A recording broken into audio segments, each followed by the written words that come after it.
চলতি বিশ্বকাপ থেকে প্যারাগুয়ের কাছে অপ্রত্যাশিত হেরে জার্মানির বিদায় নিশ্চিত হয়েছে। বড় ব্যবধানের জয় দিয়ে টুর্নামেন্ট শুরু করলেও দলটির অধিকাংশ তরুণ ও অনভিজ্ঞ খেলোয়াড়দের মধ্যে ক্রমান্বয়ে আত্মবিশ্বাসের সংকট ও সিদ্ধান্তহীনতার নির্মম প্রতিচ্ছবি ফুটে উঠেছে বলে মনে করছেন বহু ফুটবল বোদ্ধা। সবশেষ প্যারাগুয়ের বিপক্ষে শেষ ৩২-এর লড়াইও প্রথাগত জার্মান আধিপত্যের ছিটেফোঁটাও দেখা যায়নি জুলিয়ান নাগেলসমানের শিষ্যদের খেলায়। অতিরিক্ত সময় শেষে ১-১ সমতা থাকায় ম্যাচ টাইব্রেকারে গড়ালে ৩-২ ব্যবধানে হেরে ৪বারের বিশ্ব চ্যাম্পিয়নদের বিদায় নিতে হয়। আর এই টাইব্রেকার নিয়েই যত বিপত্তি।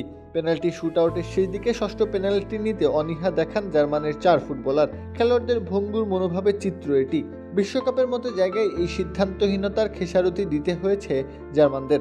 জার্মান সংবাদ মাধ্যম বিল্ড এর দাবি, গোলরক্ষক ম্যানুয়েল নয়ারের সেভে ৫ শট শেষে সমতায় ফেরার পর লিওন গোরেস্কা, ভালডেমার আন্টন, নাথালিয়ান ব্রাউন ও মালিক থিয়াও পেনাল্টি নিতে আত্মবিশ্বাস পাননি।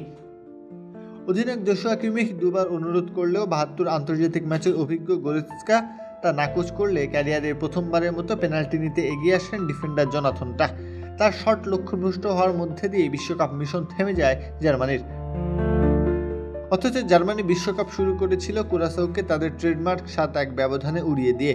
কিন্তু দ্বিতীয় ম্যাচে আইভরি কোস্টের বিপক্ষে কষ্টার্জিত জয়, ইকুয়েডরের কাছে হার এবং বিশ্বকাপে প্রথমবারের মতো টাইব্রেকারে হেরে জার্মানির বিদায় নেওয়া বলে দেয় তাদের সংকটের মূল্যে ছিল আত্মবিশ্বাসের ঘাটতি আর সিদ্ধান্তহীনতা।